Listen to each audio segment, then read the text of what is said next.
ان الحمد للہ نحمده ونستعینه ونستغفره ونصلی علی رسولہ الکریم اما بعد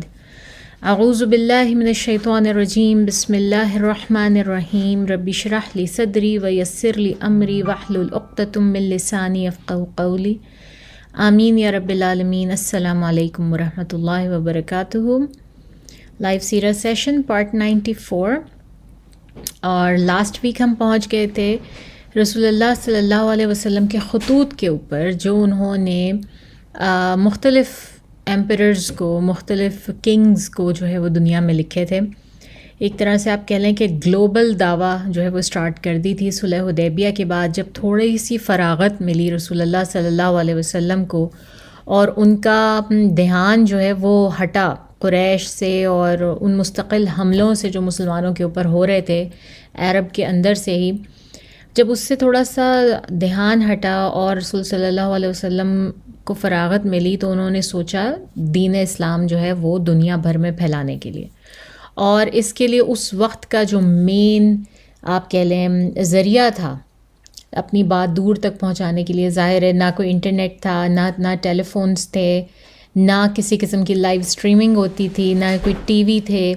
کچھ ریکارڈڈ بھی نہیں ہو سکتا تھا۔ تو only thing that was able to reach farther away وہ خطوط تھے، اور وہ خطوط بھی انسانوں کے تھرو باقاعدہ وفد جاتا تھا، بندہ جاتا تھا اور وہ لے کر جاتا تھا۔ رسول صلی اللہ علیہ وسلم نے وہ خطوط لکھے، اور بہت مشہور ہیں وہ خطوط۔ کہتے ہیں کہ 20 علماء کہتے ہیں کہ 20 سے 25 کے درمیان جو ہے وہ رسول صلی اللہ علیہ وسلم مختلف خطوط لکھے، اور ارد گرد کے تمام ایشیا میں، افریقہ میں، یورپ میں، ان ممالک کو جو ہے وہ خطوط پہنچے۔ ان میں سے ہم نے ایک کا ذکر کر لیا تھا، جو کہ حبشہ کے بادشاہ نجاشی کی طرف بھیجا گیا تھا، جو کہ شاید سب سے زیادہ سکسیسفل رسول صلی اللہ علیہ وسلم کا خط تھا، جس کو پڑھتے ساتھ ہی نجاشی نے نہ صرف دین اسلام قبول کر لیا، بلکہ اس نے خواہش ظاہر کی کہ وہ آنا بھی چاہتا ہے رسول صلی اللہ علیہ وسلم کے پاس۔ اس کے بعد ہم دیکھتے ہیں جو جزیرہ نما عرب کے ساتھ ایڈجسنٹ جو ایمپائرز تھیں مختلف، جن میں Persian empire, Roman empire, Sassanid empire بہت زیادہ جو ہے وہ مشہور بھی تھیں اس وقت کی، آپ کہہ لیں کہ دنیا کی جو ہے وہ ویٹو پاورز بھی تھیں۔ اور یہی نہیں صرف، بلکہ یمن، ساؤتھ کی سائڈ پہ یمن اور عمان اور بحرین، یہ سب جو صوبے بھی تھے جو جزیرہ نما عرب کے تھے، ان سب کا بھی الحاق یا تو رومن ایمپائر کے ساتھ تھا، یا پھر سیسنیڈ ایمپائر کے ساتھ، پرشین ایمپائر کے ساتھ تھا۔ تو اب ہم خط دیکھتے ہیں، بہت مشہور خط، یہ رسول اللہ صلی اللہ علیہ وسلم نے ایمپرر آف پرشیا سیسنیڈ ایمپائر میں، یعنی کہ خسرو پرویز کو لکھا تھا، پرویز یا پرویز۔ اور آپ کو پتہ ہے کہ ہمارے پاکستان میں جو ہے وہ اس کو پرویز کے نام سے اب مطلب لوگ اپنے بچوں کے نام رکھتے ہیں۔ تو اس کا ٹائٹل تھا خسرو پرویز، اور 590 سے 628 جو سن عیسوی ہے اس کے بیچ میں یہ سیسنیڈ کنگ جو ہے وہ ایمپرر تھا وہاں کا۔ یہ خسرو پرویز یہ والا جو ہے اس نے رول کیا، آخری جو ہے وہ پرشین ایمپائر کا جو ہے وہ کنگ تھا، بادشاہ تھا، خسرو تھا۔ اس کے بعد رسول صلی اللہ علیہ وسلم کی نے جس طرح سے پریڈکشن کی تھی، ان کی پریڈکشن کے عین مطابق کوئی اور جو ہے وہ پرشین کنگڈم رہی ہی نہیں تھی، پرشین ایمپائر ٹوٹ گئی تھی، اس کے بعد مسلمانوں نے ہی توڑی تھی، اور اس کے بعد دوبارہ کبھی وہاں پر ایسا کنگ نہیں آیا۔ ٹھیک ہے، یہ بہت بڑا میریکل ہے آف کورس کہ اتنی پاورفل ایمپائر تھی، اتنی پاورفل ایمپائر تھی۔ اگر آپ ہسٹری میں جا کے پڑھیں تو اتنے ایسے قصے ملتے ہیں جس سے آپ کو اندازہ ہوتا ہے کہ کس قدر یہ لوگ پاورفل تھے، جو سیسنیڈ ایمپائر کے لوگ تھے، فارس آپ جسے کہہ لیں۔ اور یہ اس وقت کی دوسری جو سب سے بڑی امپائر تھی رومن امپائر. دونوں ہر وقت گتھم گتھا رہتے تھے اور اپنے آپ کو ایکسپینڈ کرتے رہتے تھے. کبھی جو ہے رومنز اٹیک کر کے اور وہ اس کو بڑھا دیتے تھے اپنا جو ہے وہ اپنی امپائر میں وسعت کرتے تھے, اور کبھی یہ فارسی لوگ جو ہیں, جو پرشینز ہیں, یہ ان کے اوپر اٹیک کرتے تھے اور ان کو پیچھے دھکیل دیتے تھے. اور ان کا جو مین مذہب تھا وہ زورسٹرینزم تھا, یعنی کہ یہ لوگ آگ کی پوجا کرتے تھے اور ان کے آگ کے الاؤ جلا کرتے تھے جو ہزاروں سال سے کبھی بجھے نہیں تھے, وہ ہر وقت جلتے رہتے تھے. اور ہم نے بات کی تھی کہ جس وقت رسول صلی اللہ علیہ وسلم کی پیدائش ہوئی تھی تو اس وقت ان کے آگ کے الاؤ خود بخود سے بجھ گئے تھے. تو یہ ان کی آگ کی پریکٹسز, آگ کی پوجا کرنا, یہ سب ان کا چلتا رہتا تھا, اور یہ ہزاروں سال سے کبھی ان کی وہ جو ہے بجھی نہیں تھی. میں مولانا طارق جمیل کو سن رہی تھی کچھ دن پہلے, اور انہوں نے ایک بڑی مزے کی اسٹوری سنائی. مجھے نہیں پتا کہ اس کی اوتھینٹسٹی کتنی ہے, لیکن coming from him I can say کہ ڈیفینیٹلی کچھ نہ کچھ اس میں اوتھینٹسٹی ہوگی. بہرحال اس میں انہوں نے بتایا کہ یہ امپائر اتنی پاورفل تھی کہ جو خسرو پرویز کا جو دربار تھا, جو کنگز کورٹ ہوتا ہے نا, ایک بڑا دربار, وہ اتنا بڑا تھا کہ اس کا جو ہے اس کے اندر جو قالین ہی بچھا ہوا تھا نا, وہ اس کا ہی تقریباً 1 ایکڑ کا جو ہے نا وہ اسکوائر فیٹ تھا یا square kilometre, I don't exactly know کہ اس کی جو ہے وہ ڈائمینشنز کیا ہوں گی, لیکن بہرحال اس کا 1 ایکڑ کے قریب جو ہے نا اس کا رقبہ بنتا تھا, جو اس کے دربار میں جو کارپٹ بچھا ہوا تھا. اور اس کارپٹ کے اوپر پوری پرشین امپائر کا نقشہ جو ہے وہ بنا ہوا تھا, کارپٹ کے اندر گندھا ہوا تھا, یا جس طرح سے کارپٹ میں بنائی ہوتی ہے نا, تو وہ پوری کی پوری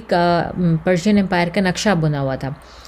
اور جب وہ اپنے دربار میں بڑی بڑی کاؤنسلز کرتا تھا اور اپنے تمام گورنرز کو بلاتا تھا, تمام صوبوں کے گورنرز اکٹھے ہوتے تھے, تو وہ لٹرلی ہر صوبے کے گورنر کو اس کے صوبے کے اوپر بٹھاتا تھا.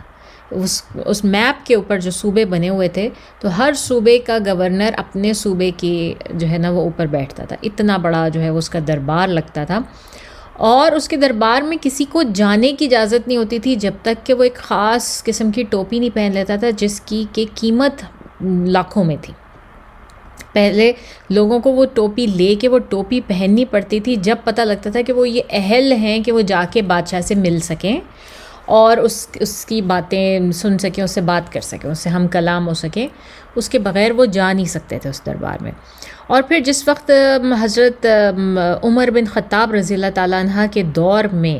جب یہ پوری پرشین امپائر ٹوٹی, خالد بن ولید نے, عمر بن العاص اور ان سب نے مل کے جب یہ پرشین امپائر توڑی, اس وقت جو ہے یہ بہت سارے جو ان کے دربار کے سیسنیڈ امپائر کے دربار کے جو جویلز تھے, بہت بڑے قیمتی قسم کے جو بھی ان کے نوادرات تھے, جب وہ لائے گئے حضرت عمر بن خطاب کے سامنے, ان میں یہ کارپٹ بھی آیا. اور یہ کارپٹ اتنا بڑا تھا, اس کو پھیلایا گیا اور لوگ حیران تھے اس کو دیکھ کے. تو حضرت عمر بن خطاب نے پوچھا کہ اب ہم اس کا کیا کریں, اس کا کیا کرنا چاہیے, ہم لوگ تو نہیں اس طرح رہنے والے کارپٹس بچھا کے, اور جو ہے وہ اس کو کس طرح سے یوز کریں. تو کسی نے کہا صحابہ کرام میں سے کہ یہ تو بڑا کیپ سیک ہے, یہ تو بڑا ایک ہسٹوریکل آرٹیفیکٹ کی طرح سے ہے, اس کو رکھ لینا چاہیے ہمیں, اور اس کو مطلب ڈسپلے پہ یا کچھ اس پہ. تو حضرت علی رضی اللہ تعالیٰ عنہ نے کہا کہ نہیں, بلکہ یہ تو کفر کی اور جاہلیت کی یادگار ہے, یہ کسی بہت بڑا آرٹیفیکٹ نہیں ہے, یہ تو جاہلیت کا اور کفر کا آرٹیفیکٹ ہے, اس کو نہیں رکھنا چاہیے. تو پھر حضرت ابو بکر عمر رضی اللہ تعالیٰ عنہ نے اس کے پیسز کروا کے مختلف جگہ بھجوا دیے, اور کہیں پہ وہ خریدا بھی گیا اور بیچا بھی گیا, اور اس کی مالیت کروڑوں میں تھی. مطلب اس وقت بھی بہت بہت زیادہ وہ قیمتی جو ہے وہ کارپٹ بکا. تو یہ حال تھا, یہ اس طرح کی تھی یہ سلطنت اور یہ امپائر, اور جس کو کہ جو کہ بالکل جزیرہ نما عرب کے جسے آپ کہتے ہیں نا کہ آؤٹ اسکرٹس پہ یا اس کی جو بارڈر لائن تھی, وہاں پر وہاں تک ان کا رول تھا. اور کئی ایسے قبائل تھے جزیرہ نما عرب کے جن کا الحاق تھا ان کے ساتھ, پرشین امپائر کے ساتھ. تو رسول اللہ صلی اللہ علیہ وسلم نے جب جب یہ دیکھا تو انہوں نے کیا کیا کہ انہوں نے یہ خط بھیجنے کا جو ہے نا وہ سلسلہ جب شروع کیا تو انہوں نے بحرین کے گورنر کو جو ہے خط بھیجا. اب بحرین آج کے دور کی طرح کا بحرین نہیں ہے. آج کے دور میں تو بحرین ایک چھوٹا سا جزیرہ ہے سمندر کے بیچ میں، لیکن بحرین ایک پورا صوبہ تھا جس کا الحاق باقاعدہ جو ہے وہ اس کے ساتھ تھا، کیا کہتے ہیں، پرشین امپائر کے ساتھ تھا. اور یہ ان کی جو ہے ایک آپ کہہ لیں ان کا ٹریڈیشن تھا اگین کہ آپ کو بڑا تھرو پراپر چینل جانا پڑتا تھا. آپ ڈائریکٹلی جا کے جو ہے نا وہ نہیں مل سکتے تھے اور بات کر سکتے تھے بادشاہ سے، تو آپ کو تھرو پراپر چینل جانا پڑتا تھا. آپ کسی گورنر کے تھرو جاتے تھے اور پھر وہ اجازت لیتا تھا اور پھر وہ اپنا وفد بھیجتا تھا آگے جو کہ بادشاہ کو پیغام پہنچاتا تھا. تو رسول صلی اللہ علیہ وسلم نے بھی بحرین کے گورنر کو جو ہے وہ یہ خط بھیجا. اور بحرین کا جو ہے اس وقت عبداللہ بن حذیفہ کے ہاتھوں جو ہے یہ خط رسول صلی اللہ علیہ وسلم نے بھجوایا بحرین کے گورنر کو. اب ہمیں نہیں پتہ کہ بحرین کے گورنر نے اس سے آگے ڈائریکٹلی عبداللہ بن حذیفہ کو ہی بھیج دیا تھا یا پھر اپنا کوئی وفد بھیجا تھا. بہرحال اور یہ واقعہ بھی ہم دیکھتے ہیں کہ یہ پہلے ارلی خطوط میں سے تھا، جس طرح نجاشی کو اب بھی ارلی خطوط میں بھیجے تھے رائٹ آفٹر صلح حدیبیہ، تو یہ بھی ہم دیکھتے ہیں کہ یہ ارلی خطوط میں سے تھا، شروع میں سے تھا. اب جو ہے یہ پورا پروٹوکول فالو کر کے جی رسول صلی اللہ علیہ وسلم کا خط پہنچتا. اب خط کی عبارت کچھ اس طرح سے تھی: بسم اللہ الرحمن الرحیم، محمد صلی اللہ علیہ وسلم رسول اللہ کی طرف سے کسریٰ عظیم فارس کی جانب. اس شخص پر سلام جو ہدایت کی پیروی کرے اور اللہ اور اس کے رسول پر ایمان لائے اور گواہی دے کہ اللہ کے سوا کوئی عبادت کے لائق نہیں، وہ تنہا ہے، اس کا کوئی شریک نہیں، اور محمد صلی اللہ علیہ وسلم اس کے بندے اور رسول ہیں. میں تمہیں اللہ کی طرف بلاتا ہوں کیونکہ میں تمام انسانوں کی جانب اللہ کا فرستادہ ہوں، تاکہ جو شخص زندہ ہے اسے انجام بد سے ڈرایا جائے اور کافرین پر حق بات ثابت ہو جائے، یعنی کہ حجت تمام ہو جائے. پس تم اسلام لاؤ، سالم رہو گے. یہ وہی عبارت ہے اسلم تسلم. اور اگر اس سے انکار کیا تو تم پر اہل مجوس کا بھی بار گناہ ہوگا. یہ ٹوٹل خط کی عبارت ہے رسول صلی اللہ علیہ وسلم کی. دیکھیں آپ نوٹس کریں کس طرح شروع ہوتا ہے خط، کہ پہلے ہر خط جو ہے وہ رسول صلی اللہ علیہ وسلم کا بسم اللہ الرحمن الرحیم سے، پھر اپنا تعارف کہ رسول اللہ میں محمد صلی اللہ علیہ وسلم رسول اللہ ہوں، اور ان کی طرف سے، یعنی کہ وہ جو ہمارا پیٹرن ہوتا ہے نا فرام اینڈ ٹو، وہ کسریٰ عظیم کی طرف. اب جو اپنے آپ کو وہ جس قسم کا بڑا عظیم شہنشاہ بادشاہ یا جو ان کا لقب ہے اس کے حوالے سے رسول صلی اللہ علیہ وسلم بھی اس کے حوالے سے بلاتے ہیں. تو کسریٰ جو ہے یہ ان کا لقب ہے جو کہ وہ عربی میں بلاتے ہیں عظیم فارس، پرشین جو امپائر ہے. چھوٹا سا خط، ایک پیراگراف سے زیادہ نہیں ہوتا تھا، 4-5 لائنیں ہیں صرف، جس میں اللہ تعالیٰ کی وحدانیت بیان کی گئی ہے اور جو ہے وہ یہ دعوت دی گئی ہے کہ آؤ اور آ کے جو ہے وہ اللہ تعالیٰ کی وحدانیت کی طرف آؤ، اس کے علاوہ کسی کو شریک نہ ٹھہراؤ، اور انجام بد ہے اگر اس کے ساتھ کسی کو شریک ٹھہرایا گیا، اور اسلام لے آؤ تو تم پر سلامتی ہوگی، تم پر جو ہے وہ رحم کیا جائے گا، ورنہ تمہاری پوری قوم کا جو گناہ ہے، مجوس، زورسٹرینز، ان سب کا گناہ بھی تمہارے سروں پر ہی ہوگا. تو کسریٰ جو ہے وہ یہ والا جو کسریٰ تھا آخری، یہ بہت ہی ایروگنٹ اور بہت ہی ٹرنیکل، بہت ہی کرول قسم کا، بہت ہی برا، بہت ہی پراؤڈ ایروگنٹ قسم کا جو ہے نا وہ رولر تھا. لوگ اس کو زیادہ پسند نہیں کرتے تھے. اور جب اس نے یہ خط دیکھا، اس کے دربار میں پڑھا گیا، اس کی ٹرانسلیٹ کی گئی، جب اس نے یہ سنا تو یہ اتنا غصے میں بھڑکا کہ اس نے رسول اللہ صلی اللہ علیہ وسلم کے خط کو پھاڑ دیا، کئی ٹکڑوں میں پھاڑ دیا، اور پھاڑنے کے بعد اس نے اس کو پھینک دیا، اور اس نے یہ کہا، جس طرح خط سے بات کر رہا ہے، کہ میں تمہارے بارے میں ایسا سوچتا ہوں، یعنی کہ میں تمہیں اتنی بھی وقت نہیں دیتا کہ تمہیں اپنے پاس رکھوں، بلکہ اس کو پھاڑ کے پھینک دیا. تو اور اس کے علاوہ اس نے پھر کافی الٹی سیدھی باتیں بھی کی. بہت مطلب رسول صلی اللہ علیہ وسلم کی شان میں گستاخی کی، اور یہ بھی کہا کہ ہمت کیسے ہوئی اس شخص کی کہ اس نے مجھے خط لکھا، اور مجھے تو صرف یعنی کہ ایک کنگ کو جو ہے وہ صرف اور صرف ایک کنگ، اس کے ہم پلہ جو ایک کنگ ہے وہی جو ہے وہ خط لکھ سکتا ہے، باقی کسی کی ہمت نہیں ہونی چاہیے، اتنی کسی کی اوقات نہیں ہونی چاہیے بیسکلی کہ وہ مجھے خط لکھے۔ اس طرح کی باتیں اس نے کی، اور رسول صلی اللہ علیہ وسلم کو کہتا ہے کہ یہ شخص تو کوئی مطلب اس کو تو میں اپنے غلام کے علاوہ اس غلام سے زیادہ کچھ نہیں سمجھتا، تو یہ تو میرا صرف اور صرف غلام ہے۔ تو اور اس شخص کو میں اپنے سامنے لا کے اپنے سامنے سجدہ کرواؤں گا۔ یہ اس کا جو ہے نا وہ خسرو کا مطلب بیانیہ تھا رسول صلی اللہ علیہ وسلم کے پاس۔ اب رسول صلی اللہ علیہ وسلم کے میسنجر واپس آئے، ان کو پتہ چلا اس چیز کا، تو رسول صلی اللہ علیہ وسلم نے، ہم سب جانتے ہیں، انہوں نے کہا کہ جس طرح خسرو نے میرا خط پھاڑا ہے، اسی طرح اللہ تعالیٰ اس کی جو کنگڈم ہے اس کے ٹکڑے ٹکڑے کر دیں گے۔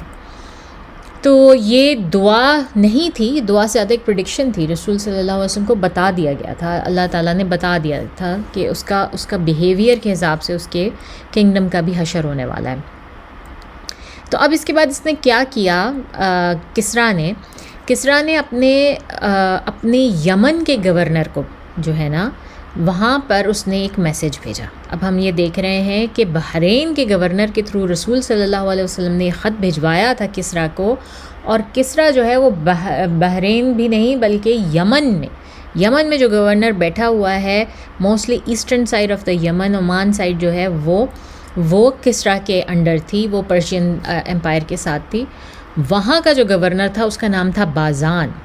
اور بازان کو جو ہے نا وہ لکھا کسریٰ نے کہ یہ جو شخص حجاز میں ہے، اس کے یہاں پر جو ہے نا یہ حجاز میں یا مدینہ میں جو شخص بیٹھا ہوا ہے اور کلیم کر رہا ہے کہ میں پروفٹ ہوں،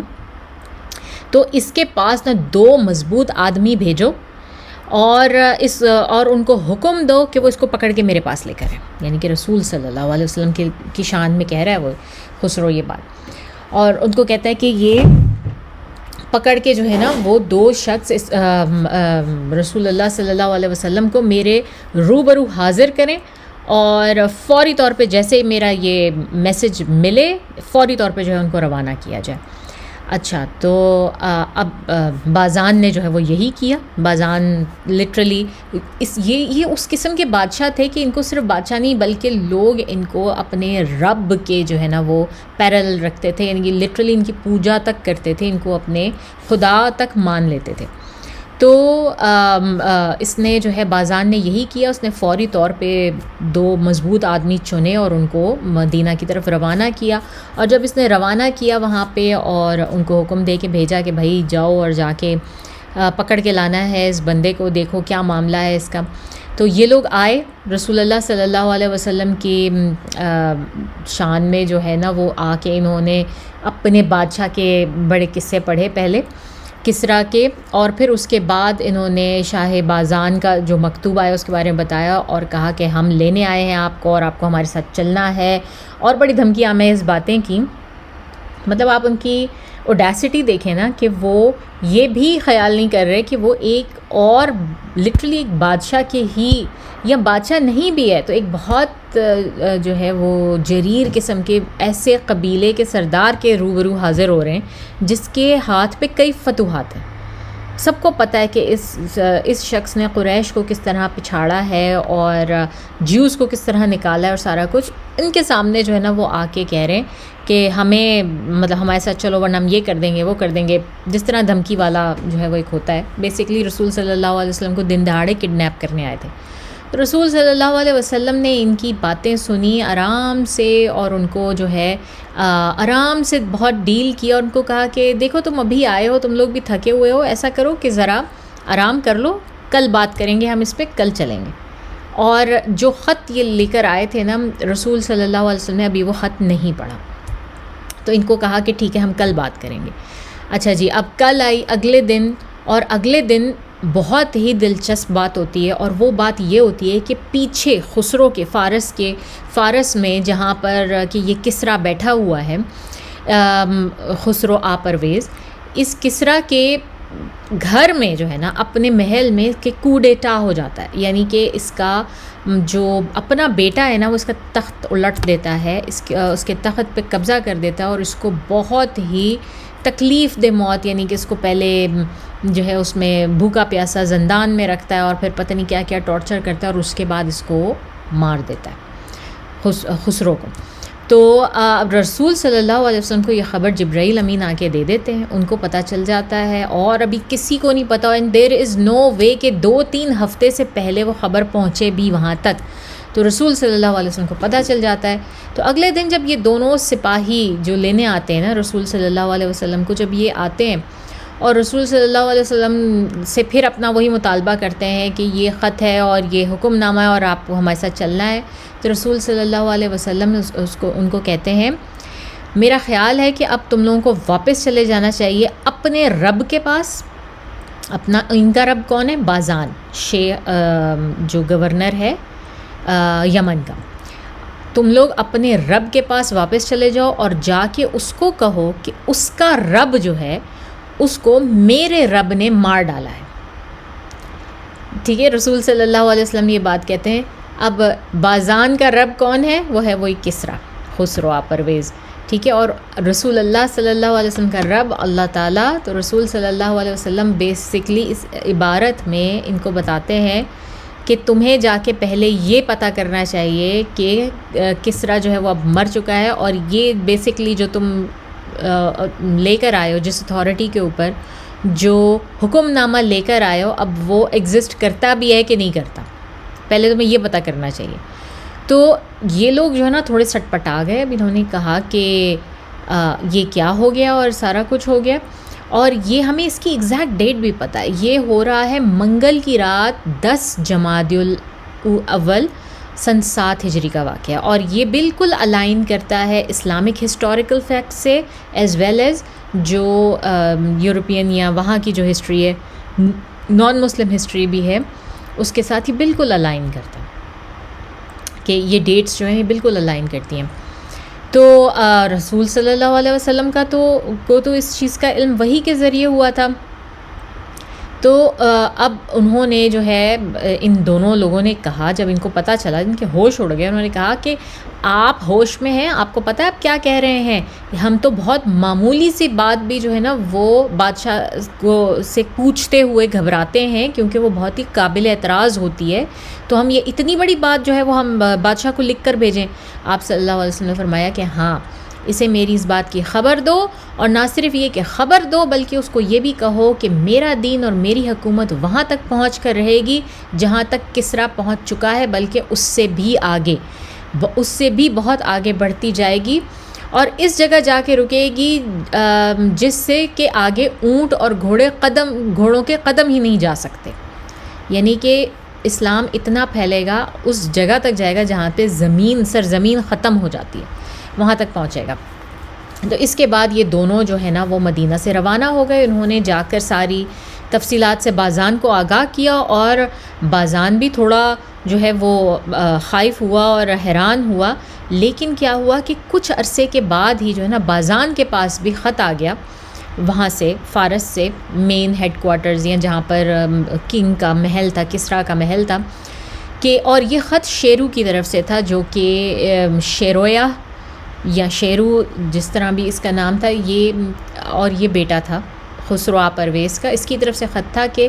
جس میں اس نے لکھا تھا کہ اس نے اپنے باپ کو قتل کر دیا ہے، اور بار بار اس نے یہ بھی لکھا تھا کہ میں نے اپنے باپ کو قتل کیا اپنے لوگوں کی خاطر، میں نے اپنے لوگوں کی خاطر اپنے باپ کو قتل کر دیا ہے، اور اب یہ سلطنت میری ہے، تو بہتر ہے کہ اب تم میرے ہاتھ پر بیعت کر لو یا ایمان لے آؤ یا واٹ ایور، میری جو بیعت قبول کر لو، اور جس شخص کے بارے میں میرے والد نے تمہیں تنبیہ کی تھی یا لانے کا کہا تھا، اس کو فی الحال میرے کسی اگلے حکم تک ابھی اس کو بالکل ابھی تنگ نہ کرنا۔ تو اس واقعے کے بعد جب بازان اور اس کے فارسی رفقا جو یمن میں تھے وہ نہ صرف حیران ہوئے بلکہ ان کو اس بات کا احساس بھی ہو گیا اور یقین بھی ہو گیا کہ واقعی رسول اللہ صلی اللہ علیہ وسلم جو ہیں وہ اللہ کے رسول ہیں، ورنہ ادروائز ان کو اسی دن اسی وقت کیسے یہ خبر مل سکتی تھی کہ اس طرح سے جو ہے وہ کسریٰ کو مار دیا گیا ہے اور اس کے اپنے بیٹے نے مارا ہے۔ اور انہوں نے وہ یہ اطلاع اس کو بھیجی تھی. انہوں نے تو یہ جب ان کو یہ شیرویا کا خط ملا تو اس سے تو اس کو صرف کنفرمیشن ہوئی ہے، ورنہ اطلاع تو وہی 2 نمائندے لے کر آئے تھے. اور اچھا شیرویا بھی ہے نام، اور اس بیٹے کا نام یزدجر بھی ہے. ہم جگہ جگہ جو ہے وہ یہ نام پڑھتے ہیں. تو اینی ویز آئی تھنک ہاں یہی ہے. تو انہوں نے یہ سب جب سنا تو بازان اور ایک بلک جو ایسٹرن سائڈ تھی یمن کی وہ مسلمان ہو گئے. وہ اس خط کی وجہ سے اس طرح سے مسلمان ہو گئے. اور یہ دونوں لوگ جو آئے تھے رسول صلی اللہ علیہ وسلم کو لینے کے لیے یہ بھی مسلمان ہو گئے. اور اس کے بعد ہمیں نہیں پتہ یزدجر کے بارے میں ہمیں زیادہ نہیں پتہ کہ اس نے اسلام قبول کیا یا نہیں کیا، یا اس کا بعد میں کیا ہوا. ٹھیک ہے، تو یہ کہانی تھی جناب خسرو پرویز کی اور رسول صلی اللہ علیہ وسلم کے اس خط کی، اور اس کا امپیکٹ جو انہوں نے کسرا عظیم شاہ فارس کو لکھا تھا. ٹھیک ہے، اس کے بعد جو بہت بہت بہت مشہور لیٹر ہے وہ ہے رسول صلی اللہ علیہ وسلم کا خط جو انہوں نے ہرقل یا قیصر روم، جس کو ہم کہتے ہیں سیزر، رومن سیزر، جس کا نام تھا ہیراکیولس. ٹھیک ہے، میں آپ کو دونوں زبانوں میں اس کا بتا رہی ہوں. اور یہ خط جو ہے نا یہ صحیح بخاری اور صحیح مسلم میں بہت ڈیٹیل کے ساتھ اس کی بہت زیادہ ڈیٹیلز ہیں اس کی. تو اچھا جی، اب یہ سیزر کون ہے؟ سیزر الگ، سیزر یا جس کو ہم کہیں قیصر روم، یہ بھی ٹائٹل ہے جناب. رومن ایمپررز اپنے آپ کو سیزر کہلوایا کرتے تھے. اور یہ جو سیزر تھا پرٹیکولرلی اس کا جو ایرا تھا وہ تھا 610 سے 641 سی ای. یہ بھی بالکل الائن کرتا ہے رسول صلی اللہ علیہ وسلم کی بعثت کے ساتھ، ان کی پیدائش، ان کی وفات کے بیچ میں. ٹھیک ہے، اور یہ جو سیزر تھا ہیراکیولس یا کائزر، یہ بہت ہی فیوریبل قسم کا یا ایسا بادشاہ تھا جس کو مسلمانوں نے بھی ہسٹری میں اور خود رومنز نے اور سارے لوگوں نے ہر طرح سے جو ہسٹری ہم اس کی دیکھتے ہیں اس میں اس کو بہت اچھے، بہت فیوریبل انداز میں پیش کیا گیا ہے کہ بڑا اچھا بادشاہ تھا، بہت جو ہے وہ کرنے والا تھا. اور نہ صرف یہ بلکہ یہ بہت پڑھا لکھا بھی تھا. اس کو نہ صرف ریلیجس علوم پر بڑی مہارت حاصل تھی بلکہ اس کے علاوہ ستاروں کے علوم کے اوپر اور نیومرولوجی اور اس طرح کے باقی کے علوم، لکھنا پڑھنا بھی یہ بہت اچھا جانتا تھا، بہت اسکالرلی تھا. تو کرسچن ریسورسز جو ہے نا، اور یہ وہ بادشاہ تھا جس کے ہاتھ پہ اللہ تعالیٰ نے رومنز کو فتح دی پرشینز کے اوپر. تو فارس میں جس وقت اس کا خسرو پرویز کا قتل ہوتا ہے، کو ڈیٹا ہوتا ہے نا، ایٹ دا سیم ٹائم ان کی جنگ لگی ہوئی ہوتی ہے رومنز کے ساتھ بھی، اور جگہ جگہ رومنز ان کو جو ہے وہ ڈیفیٹ کر چکے ہوتے ہیں اور ان کے علاقوں پر قبضہ کر لیتے ہیں. اور اسی کا فائدہ اٹھاتے ہوئے خسرو کا بیٹا اس کے اوپر حملہ کرتا ہے اور اس کا تخت الٹ دیتا ہے. تو اس وقت ہم دیکھتے ہیں کہ یہ وہ وقت چل رہا ہے کہ اس کو بہت زیادہ، جو یہ قیصر روم ہے، اس کو بہت زیادہ فتوحات حاصل ہو رہی ہیں خصوصاً فارس کے اوپر. اور یہ جو ہے ان پہ مسلسل وکٹریز پہ وکٹریز حاصل کیا جا رہا ہے. اچھا، اس کا ایک بہت بڑا کارنامہ جو ہے ہیراکیولس کا یا ہرقل قیصر روم جو ہے، اس کا ایک کارنامہ یہ تھا کہ اس نے جو ہے نا وہ ایک تھیولوجی اسٹارٹ کی تھی خود سے. اور یہ اس بات کو جانتا تھا، یہ بہت مطلب کیونکہ خود اسکالر تھا، اس کو پتہ تھا، تو تھیولوجی کی اس کو نالج تھی. اس کو معلوم تھا کہ پروفٹس کیا ہوتے ہیں، نبی اور رسول جو ہیں وہ کیا ہوتے ہیں، اور یہ بھی پتہ تھا کہ ابھی آخری رسول نے آنا ہے. تو یہ ساری چیزیں اس کے آلریڈی اس کے مائنڈ میں تھی. اس کا ایک بہت اور جو کارنامہ تھا وہ یہ تھا کہ اس وقت کرسچنز کی 2 ڈینومینیشنز تھیں. آج کی طرح کی ڈینومینیشنز نہیں تھیں، جس طرح آج پروٹیسٹنٹس اور کیتھولکس سب سے بڑی ڈینومینیشنز ہیں. کرسچنز کی اس وقت جو تھیں ان کو کہتے تھے مونوفیسائڈز اینڈ ڈائیوفیسائڈز. مجھے بہت زیادہ ان کے بارے میں علم نہیں ہے، لیکن اگر کوئی چاہے تو وہ جا کے ہسٹری پڑھ سکتا ہے. تو یہ آج سے کافی پہلے کی بات ہے، اور ان میں آپس میں جھگڑے ہوتے رہتے تھے، کانسٹنٹلی سارا کچھ ہوتا رہتا تھا. تو ہیراکلیوس کا کارنامہ یہ تھا کہ اس نے کوشش کی تھی کہ ان دونوں کو نا ایک کسی ایسے پوائنٹ پر لے آئے کہ ان دونوں میں آپس میں صلح ہو جائے، یا ایک ڈینومینیشن ہو جائے، یا آپس میں مرج ہو جائیں، ایک بن جائے. اور اس نے ایک نئی تھیولوجی انٹروڈیوس کروائی تھی جس میں تھوڑی بہت چیزیں مونوفیسائٹس کی تھیں، تھوڑی بہت چیزیں ڈائیوفیسائٹس کی تھیں، لیکن وہ تھیوری بہت زیادہ عرصے تک چلی نہیں، جو کہ ایک نارمل بات ہے. جو شخص بھی تھیولوجی جانتا ہے، پڑھتا ہے، اس کو معلوم ہے کہ تھیولوجی جو ہے نا وہ بدلی نہیں جا سکتی. لوگوں کے اندر اس کو یا تو کمپلیٹلی ختم بھی نہیں کیا جا سکتا کہ بالکل پروف اوے وہ ہو جائے، یا اس کو جو ہے وہ آپ لوگوں کے اندر سے ختم بھی نہیں کر سکتے، اس کو چینج بھی نہیں کر سکتے. تو اس نے اپنی طرف سے کوشش کی جو کہ کچھ عرصے تک چلی. اس کا بھی ایک خاص نام تھا جو کہ مجھے نہیں یاد، لیکن جو ہے اس کی اپنی تھیولوجی جو اس نے انٹروڈیوس کروائی اس کا خاص نام تھا. اور پھر یہ کچھ عرصے تک چلی، اور اس کے بعد یہ بالکل ہم دیکھتے ہیں غائب ہو گئی. اب اس کا کوئی خاص نام و نشان نہیں ہے. اور ان میں ایشوز کیا تھے مونوفیسائٹس ڈائیوفیسائٹس میں؟ یہی کہ جیزس کرائسٹ کیا ہیں، وہ کیا ہیں؟ وہ خدا ہیں، وہ خدا کے بیٹے ہیں، وہ انسان ہیں تو کس طرح کے ہیں؟ مطلب وہ غیر ماورائی قسم کے انسان ہیں، یا ان کا کوئی اور ریلیشن ہے گاڈ کے ساتھ؟ تو یہی ساری چیزیں تھیں ان کی جو ہے نا ان کی تھیولوجی میں آپس میں ایک دوسرے سے جس کے اوپر یہ لوگ لڑتے جھگڑتے رہتے تھے. تو یہ ایک بہت ہی لرنڈ قسم کا انسان تھا، ہیراکل یا ہرکیولیس، ہرقل بھی کہا جاتا ہے اس کو. تو یہ بہت ہی لرنڈ قسم کا انسان تھا، اور اس کو آئیڈیا تھا کہ جو وقت کا نبی ہوتا ہے نا اس کے ساتھ آپ پنگا نہیں لے سکتے. آپ اس کے ساتھ جو ہے وہ آپ کو بنا کر ہی رکھنی پڑے گی، ورنہ آپ تباہ ہو جائیں گے. اس کو اچھی طرح سے اس بات کا اندازہ تھا. تو جو خط رسول صلی اللہ علیہ وسلم نے اس کی طرف بھیجا، اس کے لیے جو صحابی رسول صلی اللہ علیہ وسلم نے سلیکٹ کیے وہ تھے دحیہ القلبی. دحیہ القلبی وہ صحابی تھے جو کہ بہت خوبصورت تھے، اور جب بھی حضرت جبرائیل علیہ السلام کو کبھی انسانی فارم میں آنا ہوتا تھا تو وہ ہمیشہ دحیہ القلبی کی شکل میں آیا کرتے تھے. تو دحیہ القلبی کو گورنر بوزرا کے گورنر کے پاس بھیجا. اب یہ بصرہ کی بات نہیں ہو رہی، بصرہ جو ہے وہ کوائٹ ریسنٹ سٹی ہے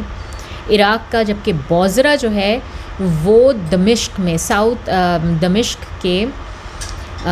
ساؤتھ کی جانب پر بہت پرانا سٹی ہے، آج بھی موجود ہے بوزرا. اور یہ وہ ٹاؤن تھا جہاں پر عربز مکس تھے، اور یہاں پر جو ہے رحلۃ الشتاء والصیف جو قریش کے قافلے تھے وہ جایا کرتے تھے نارتھ سائڈ پہ گرمیوں میں، تاکہ وہ وہاں پر جا کر جو ہے اپنی خرید و فروخت کر سکیں. تو بوزرا وہ ٹاؤن تھا. اس ٹاؤن کا یعنی کہ وہ ٹاؤن بھی جو ہے وہ انڈر رومن ایمپائر تھا. تو اس لیے وہاں کا جو گورنر تھا رسول اللہ صلی اللہ علیہ وسلم نے اس کے پاس بھیجا دحیہ القلبی کو اپنا خط دے کے، اور اس کو یہ ہدایت دی گئی کہ بھئی آپ نے یہ خط جو ہے وہ پہنچانا ہے آگے ہیراکلیوس تک. ہیراکلیوس یعنی کہ ہرقل تک، جو کہ قیصر روم ہے. اب کرنی ایسے ہوئی کہ اس وقت یہ ٹائم ایسا تھا کہ جس وقت تازی قیصر روم نے جو ہے نا یہ شاہ فارس کو مطلب اس کو پچھاڑا تھا، یعنی کہ خسرو مرا ہے، اور اس کا قبضہ واپس ہو گیا بیت المقدس کے اوپر. جو قیصر روم ہے، رومنز کا واپس جو ہے وہ قبضہ ہو گیا بیت المقدس کے اوپر. تو یہ جو شاہ روم تھا ہرقل جو تھا، یہ اس وقت بیت المقدس آیا ہوا تھا اپنے ریلیجس اس کے لیے، جیسے آپ شکر بجا لاتے ہیں نا،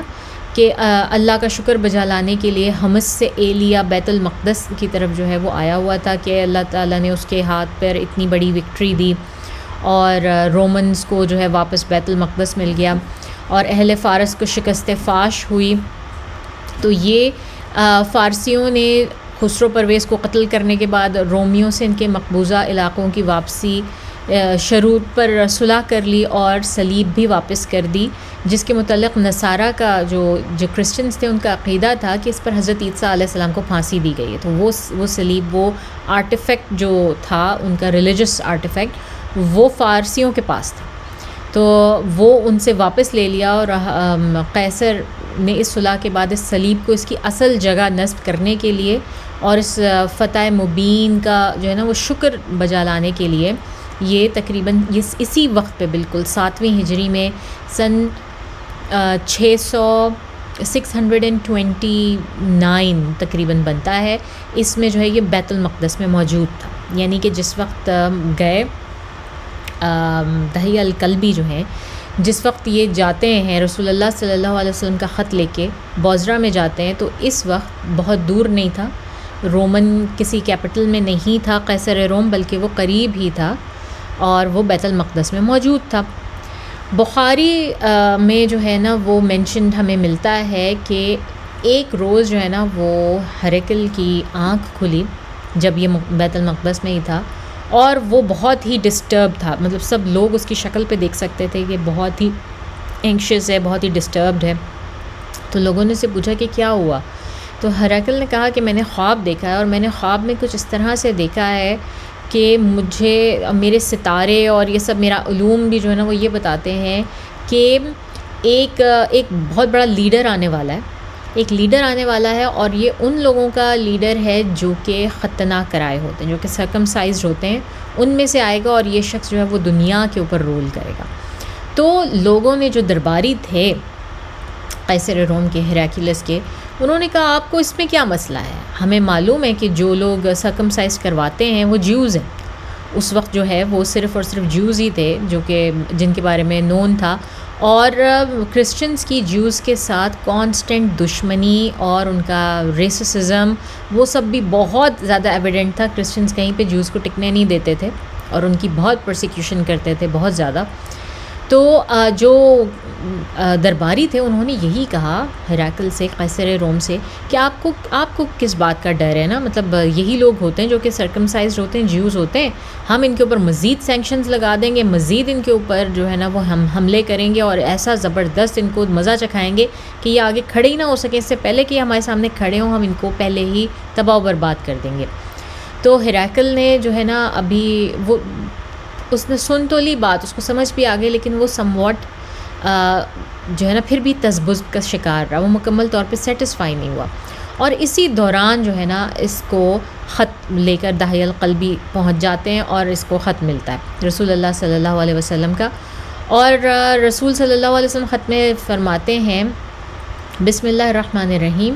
اللہ کے بندے اور اس کے رسول محمد صلی اللہ علیہ وسلم کی جانب سے ہرقل عظیم روم کی طرف، یا ہراقل عظیم روم کی طرف، اس شخص پر سلام جو ہدایت کی پیروی کرے، تم اسلام لاؤ سالم رہو گے. اسلم تسلم، اگین وہی جملہ، اسلام لاؤ اللہ تمہیں تمہارا اجر دے گا، اور اگر تم نے روح گردانی کی تو تم پر تمہاری رعایا اور اریسیون کا بھی گناہ ہوگا. یہ اریسیون کون ہے اس کے بارے میں ابھی بات کرتے ہیں. اے اہل کتاب، ایک ایسی بات کی طرف آؤ جو ہمارے اور تمہارے درمیان برابر ہے. یہ آیت ہے سورہ آل عمران کی، سواء بینا و بینکم. ہم اللہ کے سوا کسی کو نہ پوجیں، اس کے ساتھ کسی کو شریک نہ کریں، اور اللہ کے بجائے ہمارے شریک نہ کریں. ہمارے بعض کو بعض رب نہ بنائیں. پس اگر لوگ رخ پھیر دیں تو کہو کہ تم لوگ گواہ ہو کہ ہم سب مسلمان ہیں. رسول صلی اللہ علیہ وسلم نے یہ بڑا پریسائز چھوٹا سا لیٹر، جو وہی اگین ایک جسے کہتے ہیں نا پیراگراف سے زیادہ نہیں ہے، 5 لائنیں ٹوٹل، اور وہی طریقہ ہے کہ اسٹارٹ ہو رہا ہے بسم اللہ الرحمن الرحیم سے. رسول صلی اللہ علیہ وسلم اپنا انٹروڈکشن کرا رہے ہیں اور بتا رہے ہیں کہ میری طرف سے ہرقل عظیم، ان کا جو جس طرح سے وہ اپنے بادشاہ کو پکارتے ہیں اسی انداز میں پکار کے ان کو مخاطب کیا جا رہا ہے.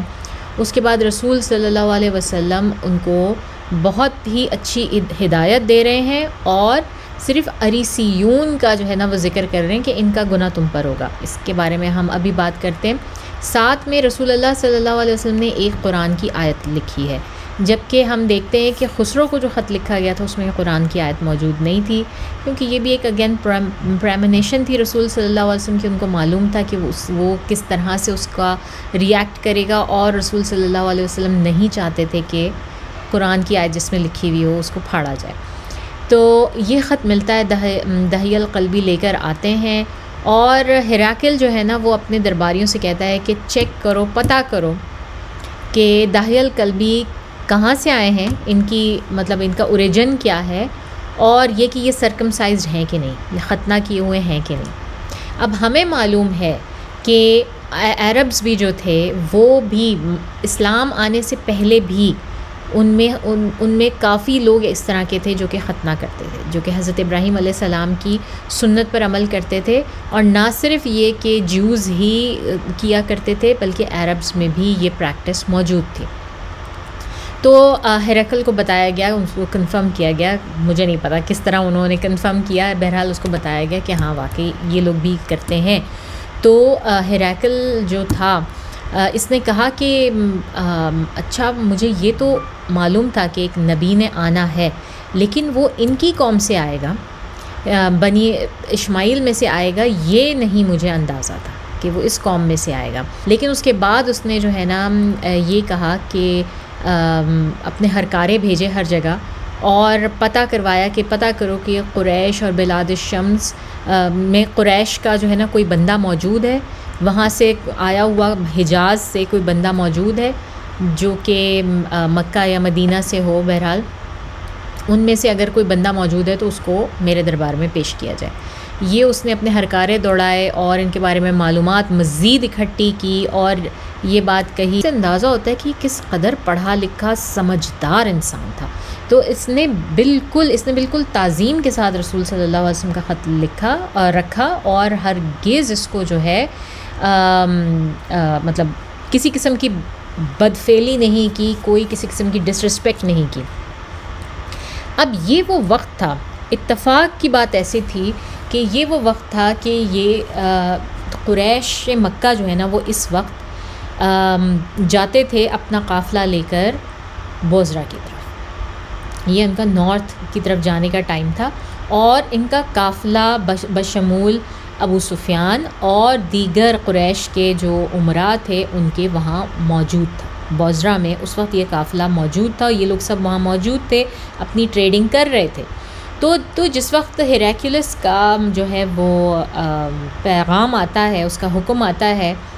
گورنر آف بوزرا کو، تو وہ فوری طور پر جو ہے وہ ہرکارے دوڑاتا ہے اور کہتا ہے ان سب لوگوں کو پکڑ کے لے کر آؤ میرے دربار میں جو کہ جو ہے وہ عرب سے آئے ہیں، جزیرہ نما عرب سے، اور ان کو پتہ تھا کیونکہ وہاں پر یہ ٹریڈنگ ہوتی ہے اور یہ لوگ آتے ہیں۔ تو ابو سفیان اور دیگر جتنے بھی امراء تھے، جو لیڈران تھے، ان کو اسی وقت جو ہے وہاں پر لے کے جایا گیا، اور گورنر آف بوزرا نے فوری طور پر ہیراکلیس کے دربار میں ان سب کو بھجوا دیا، جو کہ بیت المقدس میں موجود تھا اس وقت۔ بیت المقدس ان سب کو بھجوایا، اور ابو سفیان ان میں شامل تھا۔ اب بیت المقدس میں جو ہے نا وہ یہ سب کے سب لوگ حاضر ہوئے، اور ہرقل نے انہیں اپنے دربار میں بلایا، اور اس وقت بڑے بڑے جو اس کے اپنے بڑے بڑے لوگ تھے نا، وہ اس کی پوری کاؤنسل وہ بھی وہاں موجود تھی، اور اس نے اپنے ترجمان کو بلایا جو کہ ٹرانسلیٹ کر سکتا تھا، اور کہا کہ جو شخص اپنے آپ کو سمجھتا ہے کہ وہ سب سے قریبی ہے اس نبی کا، جس شخص نے اپنا نبوت کا دعویٰ کیا ہے، ان میں جو سب سے حسب نسب میں سب سے زیادہ قریبی تعلق رکھنے والا ہے آپ سب لوگوں میں جو میرے پاس مجمع اکٹھا ہوا ہے، وہ باہر آ جائے، وہ سامنے آ جائے۔ تو ابو سفیان نے کہا کہ میں ہوں، سب سے زیادہ قریبی تعلق رکھنے والا میں ہوں۔ اب ابو سفیان ڈائریکٹ تو نہیں ہے، لیکن تھرڈ جسے جنریشن میں جا کے جو ہے وہ رسول صلی اللہ علیہ وسلم سے ملتے ہیں، ان کی مطلب ان کے تھرڈ گرینڈ فادر سملر ہیں دونوں کے۔ تو ابو سفیان نے کہا کہ میں ہوں سب سے زیادہ قریب النسب۔ تو ہرقل نے اپنے قریب اس کو بلایا ابو سفیان کو، اور کہا کہ میرے سامنے آ کے یہاں بیٹھ جاؤ، اور باقی کے جتنے لوگ تھے نا ان کو پیچھے ترتیب دے دیا، ان کو ان کے پیچھے بٹھا دیا۔ اور اس کے بعد جو ہے نا ہرقل نے اپنے ترجمان سے کہا کہ اس آدمی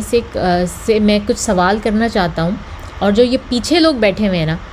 ان کو بتا دو کہ اگر یہ شخص جھوٹ بولے، یعنی کہ ابو سفیان اگر کوئی بات کسی بات کا مجھے جھوٹا جواب دے تو یہ اشارہ کر دیں اور بتا دیں کہ یہ آدمی جھوٹ بول رہا ہے۔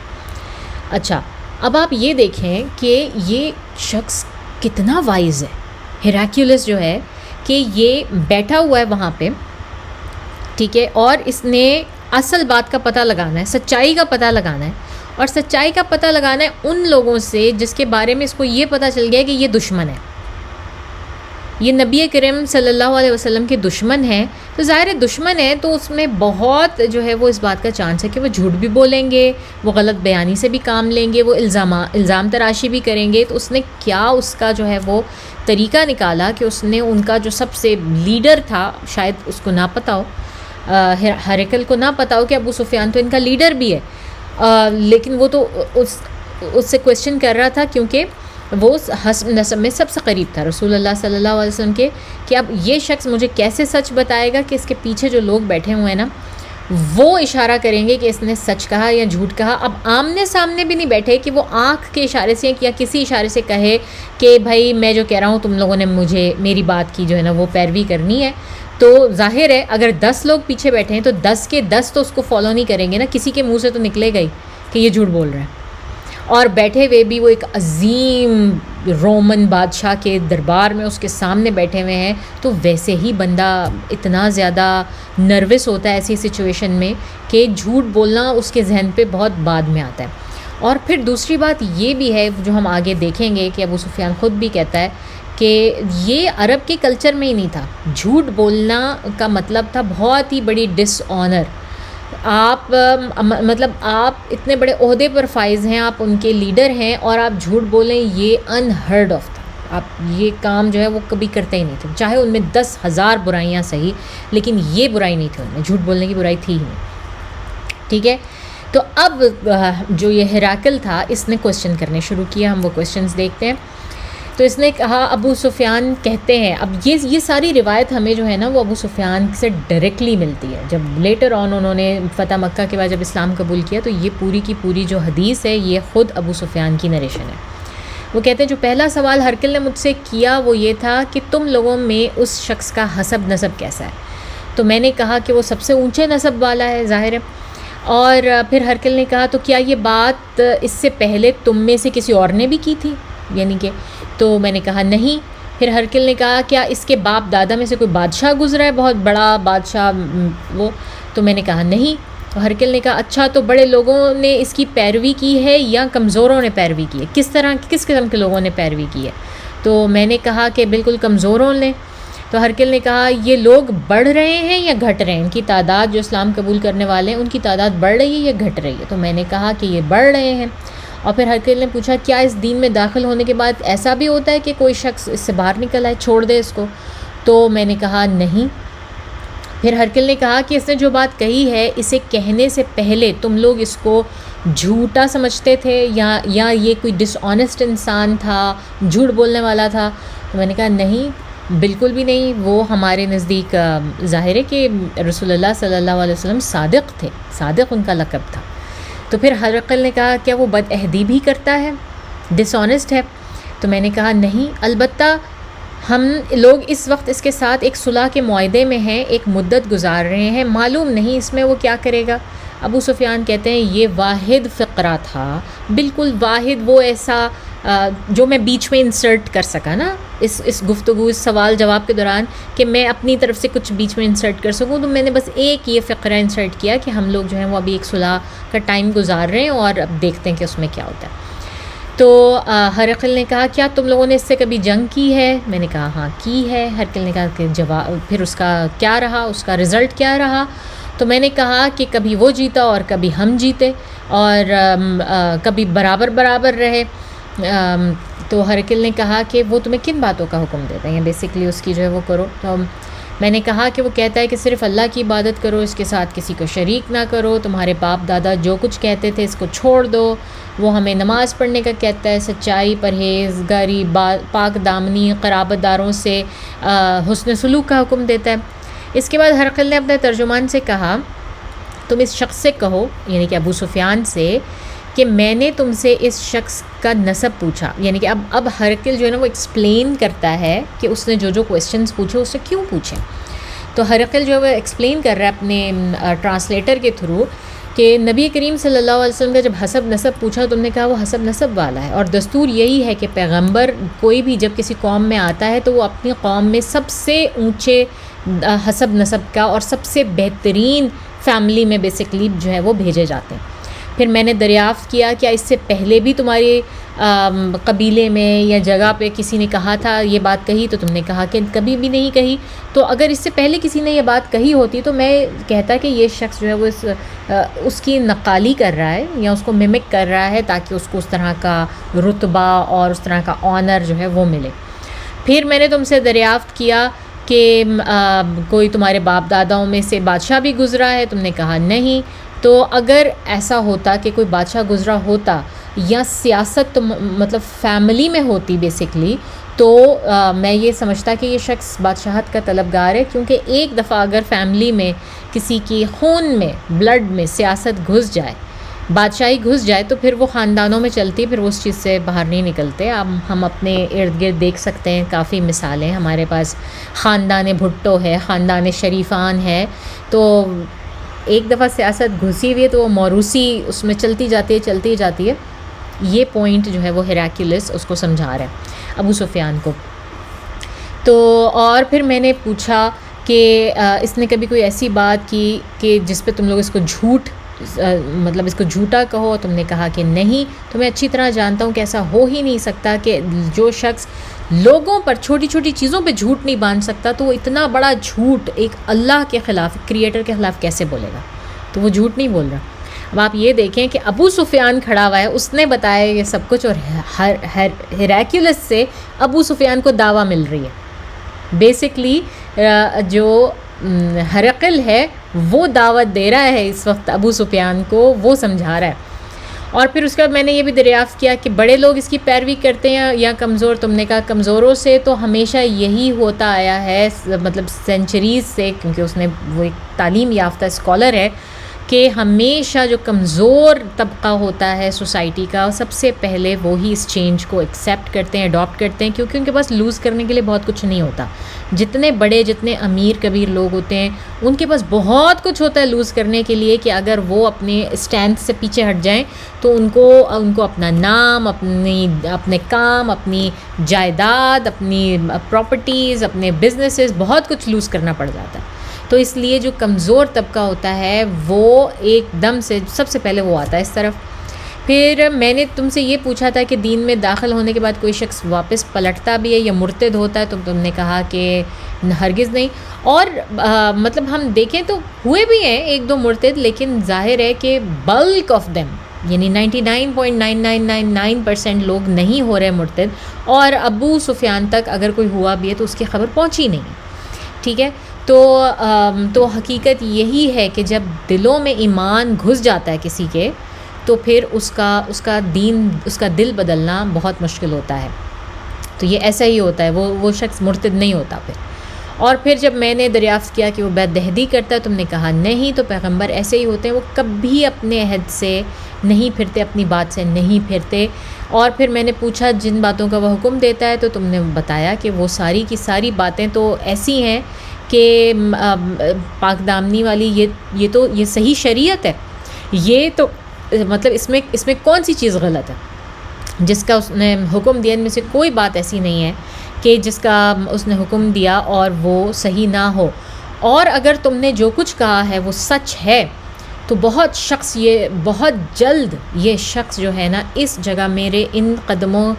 دونوں قدموں کی جگہ کا مالک ہو جائے گا. یعنی کہ جہاں بیت المقدس میں وہ کھڑا ہوا ہے، خود ہیراکل اپنے اس کے بارے میں کہہ رہا. میں جانتا تھا کہ یہ نبی آنے والا ہے، لیکن میرا یہ گمان نہیں تھا کہ وہ تم لوگوں میں سے ہوگا. مجھے یقین ہوتا کہ میں اس کے پاس پہنچ سکوں گا تو میں اس سے ملاقات کی زحمت ضرور اٹھاتا، اور اگر اس کے پاس ہوتا تو اس کے دونوں پاؤں دھوتا. کتنی زبردست دعویٰ دی ہے ہرقل نے ابو سفیان کو. مطلب رسول صلی اللہ علیہ وسلم خود بنفس نفیس ان کے بیچ میں رہتے ہوئے، اپنے کیریکٹر کے ساتھ اتنی جنگیں لڑتے ہوئے ابو سفیان کے دل میں اس طرح سے جو ہے نا وہ اسلام کی پہلی چنگاری نہیں ڈال سکے جس طرح سے ہرقل نے ڈال دی. ٹھیک ہے. تو اس کے بعد ہرقل نے رسول اللہ صلی اللہ علیہ وسلم کا خط منگا کر پڑھا ان کے سامنے. جب خط پڑھ کر فارغ ہوا تو وہاں آوازیں بلند ہونا شروع ہو گئیں. ٹھیک ہے. اب خط پڑھا اور ان لوگوں کو اور جو اس کے اپنے کورٹیجنز تھے لوگ، جب ان کو پڑھا اور ان سے کویسچن کیا ہرقل نے کہ تم لوگوں کا کیا خیال ہے، کیا اس شخص کی پیروی کرنی چاہیے، دیکھو اس کی مطلب یہ صحیح باتیں ہیں ساری اور واقعی آنا تھا اس نبی نے. تو لوگوں کی آوازیں، جو ظاہر ہے جو روم تھا وہ اس وقت بیسشن تھا کرسچینٹی کا، اور لوگ وہاں پر ان کے بھی وہی والی بات ہے کہ ان کے بڑے بڑے عہدے، ان کی جائیدادیں اور سب کچھ اس کے اوپر لگی ہوئی تھی. اگر وہ ذرا بھی اپنے اس سے ہٹتے تو ان کے اپنے خلاف جو ہے وہ وہاں پر کتنے کو ڈیٹاز ہو جاتے. اور ہیراکلیس کو بھی یہی خطرہ تھا کہ اس کے اپنے لوگ ہی اس کے اوپر حملہ کر دیں گے. تو وہاں پر باقاعدہ آوازیں اتنی بلند ہونی شروع ہو گئیں. تو پھر ہمارے بارے میں حکم دیا اور ہم باہر کر دیے گئے، ہمیں باہر نکال دیا گیا وہاں سے، اس کے دربار سے. اور جب ہم لوگ باہر گئے تو میں نے اپنے ساتھیوں سے کہا کہ ابو کبشہ کے بیٹے کا معاملہ تو بڑا ہی زور پکڑ گیا ہے. اسے تو یہ بنو اسفر کا بادشاہ، بنو اسفر یعنی سفید گورے لوگ، ان کی رومیوں کا بادشاہ جو ہے یہ بھی ڈرتا ہے. اس کے بعد مجھے برابر یقین رہا کہ رسول اللہ صلی اللہ علیہ وسلم کا دین غالب آ کر رہے گا، یہاں تک کہ اللہ نے میرے اندر بھی اسلام کو جاگزین کر دیا. ٹھیک ہے. تو ابو کبشہ جو ہے نا، ان سے مراد نبی کریم صلی اللہ علیہ وسلم کی ذات گرامی ہی ہے، یا ان کو کہنا ان کو ڈیمیننگ کر کے نا، کہ آپ کسی کو کسی برے نام سے، ایسے نام سے پکارتے ہیں جس سے کہ ان کی تھوڑی سی حد تک ہوتی ہے، ان کی ڈس رسپیکٹ ہوتی ہے. تو اس وقت ابو سفیان نے رسول اللہ صلی اللہ علیہ وسلم کو ابو کبشہ کا بیٹا کہا. غالباً یہ کنیت جو ہے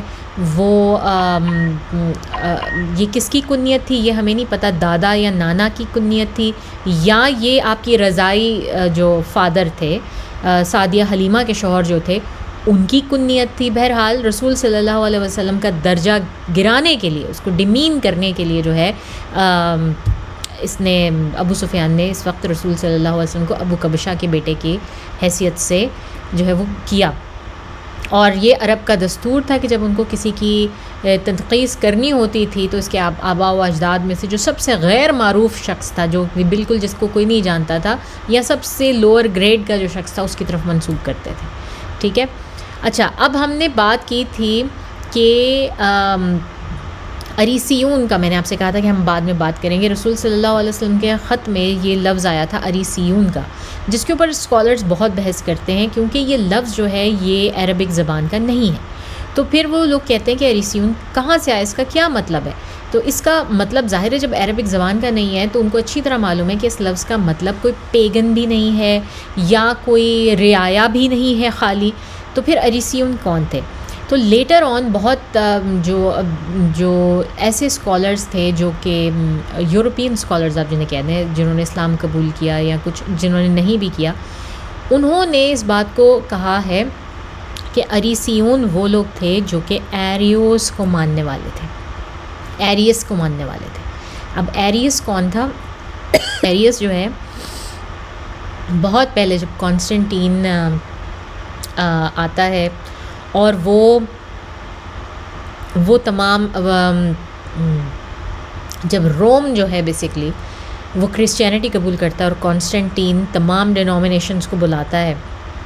ان ڈینومینیشنز میں سے ایک ڈینومینیشن جو ہے اس کو وہ تمام اسکالرز کو بلاتا ہے، اپنے پاس بہت بڑی کاؤنسل بلاتا ہے جو کہ بہت مشہور ہے، کاؤنسل آف نائسیا کے نام سے. نائسیا میں ایک بہت بڑی کاؤنسل ہوتی ہے، تمام اسکالرز کو کرسچینٹی کے بلاتا ہے، تمام ڈینومینیشنز کے، اور ان کو مجبور کرتا ہے کہ نہیں، وہ ایک جو ہے نا وہ ایک ڈینومینیشن ان کو سلیکٹ کرنی ہے، سارا کچھ کرنا ہے. تو اس وقت بھی ایریس کے جو ماننے والے تھے، ایریس ان میں سے ایک ایسا اسکالر تھا کہ جو ہرگز نہیں مانا، جو کانسٹنٹین نے جو تحفظات پیش کیے تھے یا اس کے بعد جس قسم کی کرسچینٹی کا دورہ ہوا، تو ایریس ان میں سے ایک ایسا شخص تھا جس نے بالکل اس چیز کو نہیں مانا، اور اس کی جو تعلیمات تھیں اگر ہم یہ کہیں کہ وہ موجودہ اسلامک تعلیمات کے بہت قریب تھیں. یعنی کہ وہ حضرت عیسیٰ علیہ السلام کو ہرگز اللہ کا بیٹا نہیں مانتے تھے، یا وہ حضرت عیسیٰ علیہ السلام کو کوئی غیر ماورائی مخلوق یا امورٹل کچھ اس طرح کا نہیں مانتے تھے، بلکہ وہ حضرت عیسیٰ علیہ السلام کو اللہ کا نبی اور رسول ہی مانتے تھے اور ایک انسان کی حیثیت میں ہی رکھتے تھے۔ تو ان کا جو عقیدہ تھا اور ان کا یہی تھا کہ ہم نے بات جو کرنی ہے، ہم نے جو عبادت کرنی ہے وہ اللہ تعالیٰ کی کرنی ہے، وہ فادر ہیں اور حضرت عیسیٰ علیہ السلام ان کا بیٹا نہیں ہے۔ تو ایریس کو بہت شدید جو ہے نا وہ سزائیں دی گئی تھیں اور اس کو نکال دیا گیا تھا وہاں سے، اور اس کے بعد چن چن کے یہ بادشاہ کا حکم آ گیا تھا کہ جو بھی شخص ماننے والے ہیں ایریس کے، یا جن کے پاس بائبل کی وہ نسخے موجود ہیں جس میں یہ والی تعلیمات جو اصل تعلیمات ہیں یہ موجود ہیں، تو ان سب کو جو ہے وہ جلا دیا جائے، ان کو زندہ جلا دیا جائے، وہ تمام نسخے جو ہیں وہ جلا دیے جائیں۔ تو ان کی بہت بری طرح سے نسل کشی کی گئی تھی کانسٹنٹین کے دور میں، اور اس کے بعد یہ لوگ بھاگ کے مختلف جگہوں پہ جا کے چھپ گئے تھے۔ بہت لوگ ساؤتھ کی طرف آئے تھے، یمن میں، حبشہ میں۔ تو ہم جو دیکھتے ہیں، ہم نے شاید پہلے بھی بات کی ہے کہ نجاشی جو کہ کرسچن تھا، اس میں بھی اس چیز کی بہت زیادہ وہ پائے جاتے تھے کہ وہ بھی اسی ڈینومینیشن سے بلانگ کرتا تھا یا اس پہ بلیو کرتا تھا۔ اسی طرح حضرت سلمان الفارسی جن استادوں کے پاس گئے، کرسچن مونکس کے پاس گئے اور جو وہاں پہ رہتے تھے، وہ سب سے الگ چھپ کے جو رہتے تھے، انہوں نے جو تعلیمات دیں اس سے یہ ظاہر ہوتا ہے کہ وہ بھی ان لاسٹ لوگوں میں سے تھے جو کہ ایریس کے ماننے والوں میں سے تھے، یا اسی کی جو تھیولوجی اس کے اوپر بلیو کرتے تھے۔ تو اریسیون جو ہے نا، اور یہ بات بہت دل کو لگتی ہے، یہ وائی کیو بھی کہتے ہیں، یا ہر وہ بندہ جس نے ساتھ وائی کیو یاسر قاضی، جس شخص نے ساتھ ہسٹری پڑھی ہو نا تھوڑی تھوڑی، تو اس کو اندازہ ہوگا کہ یہ بات بڑی دل کو لگتی ہے کہ اریسیون رسول اللہ صلی اللہ علیہ وسلم نے خاص طور پر جو ہے نا وہ ان لوگوں کو مخاطب کر کے ان کی طرف کہا تھا ہیرکل کو کہ اگر تم نے میری بات نہ مانی یا تم اسلام نہیں لائے تو ان کا گناہ بھی تم پر ہوگا۔ کیونکہ یہ وہ شاخ ہے کرسچینٹی کی کہ تم قبول کرو نہ کرو، لیکن اگر تم ان تک میرا میسج نہیں پہنچاؤ گے تو یہ وہ لوگ ہیں جنہوں نے یہ ضرور قبول کریں گے، کیونکہ یہ آلریڈی ان کے تھیولوجی کے، ان کے بلیف کے بہت قریب ہے۔ یہ بات، یہ اچھی طرح اس بات کو جانتے ہیں کہ میں صحیح کہہ رہا ہوں۔ ایک تو یہ چیز تھی، دوسری چیز یہ تھی کہ اتنی دور، ہزاروں میل دور بیٹھے ہوئے جزیرہ نما عرب میں ایک شخص جو کہ بالکل امی ہے، ان پڑھ ہے، جس نے ٹریول بھی نہیں کیا ابھی تک وہاں تک کا، اور ان کو کیسے پتہ کہ یہ قوم اریسیون جو کہ بہت تھوڑی سی تعداد میں بہت چھپے ہوئے لوگ ہیں، یہ وہاں پائی جاتی ہے، یہ رومنز کے بیچ میں رہتے ہیں اور رومنز کا ان سے تعلق ہے، ان کو معلوم ہے رومنز کے بارے میں، اور ان کو مخاطب کر کے کہا کہ ان کا گناہ جو انہوں نے قبول کر لینا تھا میرا آنا، جو وہ اینی ویز جیسے ہی ان کو پتہ لگتا وہ قبول کر لیتے، اگر ان تک تم نے نہیں پہنچایا اور نہیں اسلام قبول کیا تو اس کا گناہ بھی تمہارے سر پر ہوگا۔ تو یہ اس کی تھوڑی سی تشریح تھی کہ اریسیون یہ لفظ جو استعمال کیا اور یہ اسی زبان میں استعمال ہوا، یہ فالوورز آف ایریس کے فالوورز جو تھے، اس کے ماننے والے، ان کے لیے اسپیشلی کہا تھا۔ اور یہ اس بات کی بھی اگین ایک میریکل بھی تھا اس خط کے بیچ میں، اس کے لیے جس طرح خسرو کی ڈیتھ کا جو میریکل ہے وہ بازان کو پتہ لگا تھا اور وہ سب اسلام لے آئے تھے، اسی طرح یہ ایک چھوٹا سا میریکلس پوائنٹ جو ہے رسول صلی اللہ علیہ وسلم نے خط میں ڈالا اپنی نبوت کی سچائی کو اور اس کی جسے کہتے ہیں نا اس کے طور کے اوپر، شہادت کے طور کے اوپر، کہ وہ نبی ہیں تو ان کو معلوم ہے ان لوگوں کے بارے میں جس کا کسی کو نہیں معلوم، بلکہ تم لوگ خود بھی جو ہے ان کے بارے میں بات کرنے سے کتراتے ہو، اور اسی ان کے بارے میں۔ تو یہ ہوا۔ اچھا جی، واپس آتے ہیں اب ہم کہ ابو سفیان جو ہے وہ قیصر کے دربار سے باہر نکل گئے، وہاں پہ بہت آوازیں بلند ہوئیں، دروازے بند کر دیے گئے، اور اس کے بعد یہ ہوا کہ اس کا اثر ہوا کہ قیصر نے رسول اللہ صلی اللہ علیہ وسلم کے نامہ مبارک جس نے پہنچایا تھا، یعنی دحیہ القلبی کو بہت مال و دولت اور پارچہ جات سے نوازا اور ان کو تحائف دے کر رخصت کیا بہترین طریقے سے۔ اور جب واپسی میں آ رہے تھے دحیہ القلبی تو قبیلہ جزام کے کچھ لوگوں نے ان پر ڈاکہ ڈالا اور سب کچھ لوٹ لیا،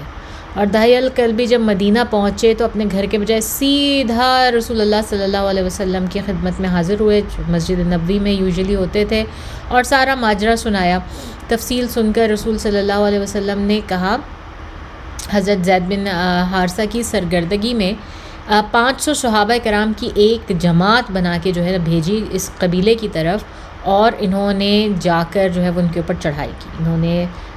جو حضرت دہیہ الکلبی کے اوپر حملہ کیا اور ان سے سب کچھ مال لے لیا۔ تو اس زید بن حارثہ کی قیادت میں جو ہے نا قبیلہ جزام پر شب خون مارا ان 500 صحابہ کرام نے، اور ان کی اس خاصی تعداد کو قتل کر دیا، اور ان کے چوپایوں اور عورتوں کو ہانک لائے۔ چوپایوں میں تقریباً 1000 اونٹ اور 5000 بکریاں شامل تھیں، اور قیدیوں میں 100 عورتیں اور بچے تھے۔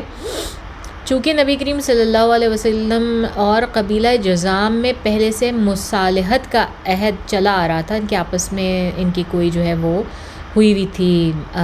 کسی قسم کی ٹریٹی آپس میں طے تھی، کوئی معاہدہ تھا، تو اس لیے اس قبیلے کا ایک سردار زید بن رفاعہ جزامی نے جھٹ نبی کریم صلی اللہ علیہ وسلم کی خدمت میں احتجاجی یا فریاد کی یا یہ معمہ بیان کیا کہ بھئی ہمارا تو آپ کے ساتھ یہ ٹروس چل رہا تھا اور یہ آپ نے توڑ دیا اور یہ وہ۔ تو زید بن رفاعہ اس قبیلے کے کچھ مزید افراد سمیت پہلے ہی مسلمان ہو چکے تھے، اور جب داہیہ پر ڈاکہ پڑا تو ان کی مدد بھی کی تھی، اس لیے نبی کریم صلی اللہ علیہ وسلم نے ان کا احتجاج قبول فرمایا، قیدی اور مال غنیمت سب کچھ واپس کر دیا، اور اس طرح یہ معاملہ رفع دفع ہوا۔ اور جو قیصر روم تھا اس نے بیسکلی مطلب وہ شاید چاہتا تھا، اس نے ایکسیپٹ تو کر لی یہ بات کہ رسول صلی اللہ علیہ وسلم سچے نبی ہیں اور واقعی ان کا دور ہے پروفٹ ہوڈ کا، لیکن اس کے لیے بھی اس کی پاور جو ہے وہ زیادہ اہمیت کی حامل تھی، اس کا اپنا جو کنگڈم تھی، کنگ شپ تھی، وہ زیادہ اس کے لیے اہمیت کی حامل تھی، اور اس نے اپنے درباریوں کو آزما لیا یہ کہہ کے دیکھ کے کہ ہاں بھئی ہمیں کرنا چاہیے یا نہیں کرنا چاہیے، اور جب ان کا بہت ہارش ریاکشن دیکھا تو وہ پیچھے پلٹ گیا، اس نے کہا نہیں میں تو تم لوگوں کو آزما رہا تھا، میں تو کبھی بھی کرسچینٹی نہیں چھوڑوں گا، تو وہ پیچھے ہٹ گیا اس چیز سے۔ تو یہ چیز جو ہے پھر ہم دیکھتے ہیں کہ اس نے بیسکلی کوئی بدتمیزی نہیں کی، کوئی ڈسرسپیکٹ نہیں کی۔ ایک اور ہم ایک چھوٹا سا واقعہ اس ضمن میں ملتا ہے جو کہ مسلمانوں کے سورسز میں موجود ہے، ہمیں دوسرے کسی اور سورس یا ہسٹری سے نہیں ملتا، اور وہ یہ کہ مسند امام احمد میں یہ موجود ہے کہ ایک قبیلہ تھا عرب کا، تنوخ اس کا نام تھا، اور وہ بالکل آؤٹ سکرٹس پر تھا، یعنی کہ رومنز کے انڈر آتے تھے، وہ ان کا الحاق رومنز کے ساتھ تھا۔ تو وہاں سے ایک شخص کو بلا کے جو ہے نا ایک شخص کو بھیجا، ہیراکل نے رسول اللہ صلی اللہ علیہ وسلم کے پاس بیسکلی اپنا ایک خط دے کے اور اسپائی کرنے کے لیے بھیجا رسول صلی اللہ علیہ وسلم کے پاس۔ غالباً جو ہیراکلس تھا اس کے اب دماغ میں ایک بات تو پھنس گئی تھی نا کہ یہ رسول خدا ہیں جو کہ آئے ہیں، اس وقت کے رسول ہیں، تو اس نے بیسکلی اپنی انفارمیشن اکٹھی کر رہا تھا ان کے بارے میں مستقل، اور اس نے کسی اپنے سے بھی بہت سینئر اسکالر سے شاید رابطہ کیا، اور انہوں نے اس کو بھی سوال دیے، کچھ نشانیاں دیں کہ یہ پتہ کرو کہ اگر یہ چیزیں ہیں تو وہ نبی جو ہیں وہ واقعی وہ سچے نبی ہیں۔ تو ہیراکلس نے اس شخص کو بلایا، اس کا نام ہم نہیں جانتے، بس ہم یہ جانتے ہیں تنوخی، کیونکہ تنوخ کے قبیلے سے تھا تو تنوخی اس کو کہتے ہیں۔ کرسچن عربز تھے یہ لوگ، ان کو جو ہے 3 سوال دے کے بھیجے، اس نے اپنا لیٹر دیا پہلے ہیراکلس نے، اور اس نے کہا کہ لے کر جاؤ نبی کریم صلی اللہ علیہ وسلم کو دینا ہے، اور 3 چیزیں جو ہے نا تم نے اس میں میری طرف سے اسپائی کرنا ہے ان کے اوپر۔ وہ کیا تھی کہ پہلے یہ دیکھنا کہ وہ میرا خط کھولنے سے پہلے کسی اور خط کا ذکر کرتے ہیں، اور خطوط کا ذکر کرتے ہیں یا نہیں کرتے۔ دوسری چیز یہ تھی کہ وہ دیکھنا کہ وہ رات کا وقت مینشن کرتے ہیں کہ نہیں کرتے، رات کا وقت جو ہے وہ میرے خط پڑھنے کے بعد وہ مینشن کرتے ہیں کہ نہیں کرتے۔ اور تیسری چیز یہ کہ دیکھنا کہ ان کے دونوں کندھوں کے بیچ میں پیچھے کوئی خاص کوئی نشانی، کچھ ایسی چیز ہے جو کہ الگ ہو، جو عام لوگوں میں نہیں ہوتی، یعنی کہ ختم نبوت ہم جانتے ہیں۔ یہ شخص تنوخی پہنچا رسول صلی اللہ علیہ وسلم کے پاس، اور اس نے خط دیا، اور بتایا کہ میں تنوخ سے ہوں اور میں سیزر کا قیصر روم کا خط لے کر آیا ہوں آپ کے پاس۔ تو رسول اللہ صلی اللہ علیہ وسلم نے خط کھولنے سے پہلے اس کو کہا کہ تمہیں اپنے باپ دادا یعنی کہ ابراہیم علیہ السلام کا جو ریلیجن ہے نا اس کو ایکسیپٹ کر لینا چاہیے، ان کے دین پر آ جانا چاہیے۔ اور پھر میرے سامنے جو ہے رسول اللہ صلی اللہ علیہ وسلم نے خط کھولا۔ خط کھولنے سے پہلے مجھے کہا، تنوخی کہہ رہا ہے کہ جو ہے نا میں نے خط کسریٰ کو بھیجا، شاہ فارس کسریٰ کو بھیجا اور اس نے میرا خط پھاڑ دیا، اور اللہ تعالیٰ نے اس کی کنگڈم کے بھی ٹکڑے اسی طرح کر دیے جس طرح اس نے میرے خط کے کیے تھے۔ اس کے بعد میں نے جو ہے وہ قیصر کو بھیجا اور اس نے میرے خط کی تعظیم کی اور اس کو سنبھال کے رکھا، تو اللہ تعالیٰ بھی اس کی کنگڈم کو پروٹیکٹ کریں گے، اس کو جو ہے وہ سنبھال کے رکھیں گے۔ اور یہ پہلا چیک مارک تھا، جو سوالات قیصر روم نے بتائے تھے یہ اس میں پہلا چیک مارک تھا کہ دیکھنا کہ وہ کسی اور خط کا بھی کرتے ہیں ذکر یا نہیں کرتے۔ پھر دوسری چیز یہ کہ رسول صلی اللہ علیہ وسلم نے خط کھولا اور پڑھا، اور اس میں ایک کویسچن بیسکلی بھیجا تھا قیصر روم نے، اور وہ تھا کہ جنت کا جو عرض ہے وہ بیسکلی آسمان و زمین کے عرض کے مطابق ہے، اتنا بڑا ہے، تو پھر جہنم کہاں ہے؟ تو رسول صلی اللہ علیہ وسلم نے یہ خط پڑھ کے جواباً جو ہے نا وہ خود جس طرح اپنے آپ سے بات کر رہے ہیں تو کہتے ہیں کہ سبحان اللہ، کیا یہ شخص چاہتا ہے کہ یہ اللہ تعالیٰ کو آؤٹ وٹ کر دے گا؟ یہ سمجھتا ہے کہ اللہ کو آؤٹ وٹ کر دے گا، تو رات کہاں چلی جاتی ہے جب سورج نکل آتا ہے؟ تو رات کہاں چلی جاتی ہے؟ تو رسول صلی اللہ علیہ وسلم نے یہ دوسرا کویسچن تھا جس کا چیک مارک ہو گیا، جو قیصر روم نے پوچھا تھا کہ اس نے رات کا ذکر کیا،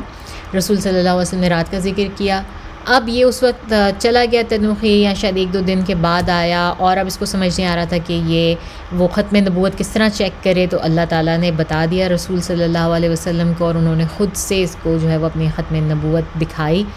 اور دکھانے کے بعد یہ شخص واپس گیا تینوں سائنز لے کے۔ اور اس کے بعد کہتے ہیں کہ یہ کنفرمیشن کے بعد جو ہے نا ہیراکلیس نے پھر یہ کیا تھا کہ اپنے سینیٹرز کو سب کو اکٹھا کر کے اور ان سے کہا کہ تم لوگ کیا کہتے ہو کہ اگر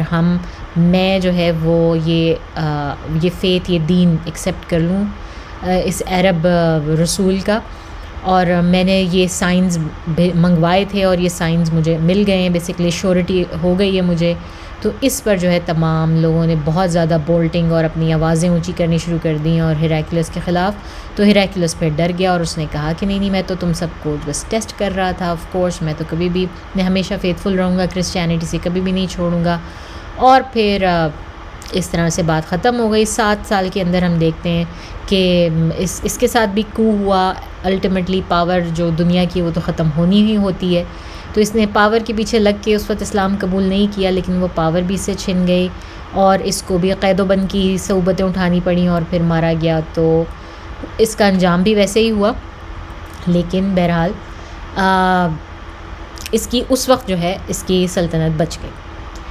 تو جناب وقت بہت ہو گیا ہے، مجھے تھا کہ یہ ہم کم از کم اس خط کا واقعہ جو ہے وہ پورے کمپلیٹ کر لیں، جو کہ ہو گئے ہیں الحمدللہ۔